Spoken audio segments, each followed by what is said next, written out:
j'espère que vous allez bien. Il est 18h42, donc ça fait, j'ai fait plusieurs vidéos à l'interne pour vérifier la communication. On fait ça, hein, surtout quand on vit dans une tour, qu'on dit une tour multimédia. Avec, il y a plusieurs communications de connexion Bluetooth.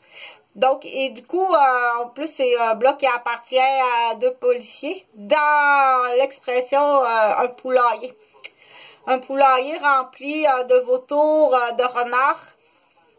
Donc, le jeu de la poule, merci beaucoup pour le jeu de la poule. Cette vidéo-là, pour si tu comprends pas, on dit, si tu comprends pas, c'est comme à l'école. Va t'asseoir sur la table à pique-nique, Tinamo, si tu comprends pas. Écoute-la pas, la vidéo. C'est parce que c'est, on me demande à dire, assis-toi dans une classe, de secondaire 2. Moi, je comprends pas, Chantal. Écoute-la pas, la classe du secondaire 2. Va sur la table à pique-nique avec les filles, puis mange une pomme. En attendant, mais Chantal, il faut qu'elle fasse cette vidéo-là, puis ça ne sera pas tellement long, OK? Donc, cette vidéo-là, entre autres, j'ai fait plusieurs vidéos, ce qu'on appelle de tests d'espionnage. Oui, c'est tout à fait légitime de faire des tests d'espionnage. Et il faut pas, surtout pas se faire dire comme ça, vous pensez vous seriez espionné, OK? Automatiquement que quelqu'un te dit la phrase qui fait peur, donc une phrase qui fait peur, c'est pas je pense que j'ai peur, vous pensez avoir peur. C'est pas le bon mot, c'est peut-être juste une problématique de langue français, de communication. Donc, mais à partir du moment que quelqu'un te fait peur, que ce soit en personne ou par téléphone, on dit quelles sont les phrases, hein?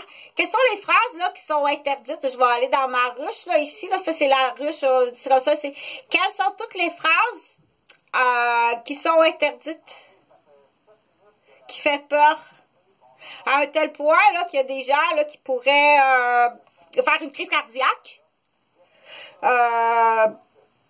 déménager, vendre leur maison, faire vendre la maison de toute leur famille, puis déménager à 300, 600 km tellement que ça a fait peur. Une phrase qui pourrait faire peur à un tel point on quitte l'emploi, on ferme l'entreprise, puis on s'en va. Des phrases qui font peur. C'est pas juste parler comme ça. Surtout quand la personne, en plus, a ce qu'on appelle une apparence, des gestes, des outils ou des armes qui font peur. C'est pas juste faire peur comme ça, là. OK?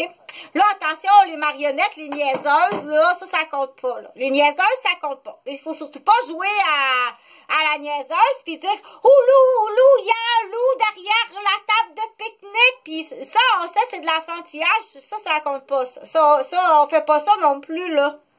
Donc, les histoires, que ce soit de La Fontaine ou des 2 Coques d'Or ou de la Comtesse de Ségur, la capacité de composer, d'écrire, d'être écrivain, que ce soit pour enfants, la famille.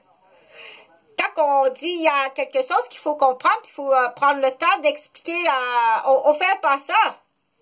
On fait pas ça faire peur à quelqu'un. Ben là, ça, c'est de l'enfantillage. Voyons, regarde Chantal. C'est de l'enfantillage. OK? Mais, si tu mesures 6 pieds 4, que tu es armé, que tu es habillé avec un habit de position d'autorité. Et qu'est-ce que tu dis? Ça fait peur. Ça fait pas juste peur. Ça fait rendre malade. Ça fait, il y a des conséquences graves, là. Hein? C'est très grave, ça. Donc, quelles sont les phrases, là? Que normalement, j'appellerais la sécurité, l'autorité, dire ça fait vraiment peur. Ah, comme ça, vous avez peur. Vous avez même vendu votre maison, fermé votre entreprise. Ça faisait peur. Les phrases, les gestes. la position d'autorité, les armes, l'outillage et les armes, les manipulations, les actes. Vous aviez peur. Vous avez peur. Mais voyons, madame, vous n'avez pas à avoir peur. Non. C'est là qu'on dit, ici, ben, d'accord, n'ayons pas peur. Allumons la caméra. Allumons la caméra, puis filmons ça et n'ayons pas peur. Oh! Oui, il y a un peu... il faut comprendre que c'est vrai. C'est vrai que c'est drôlement épeurant. Là, ça fait 8 ans que Jonathan et Jean-Frédéric sont disparus. Je sais même pas s'ils sont vivants. Je te donne l'adresse du père. Je te donne l'adresse des Gauvin. Et tu fais rien.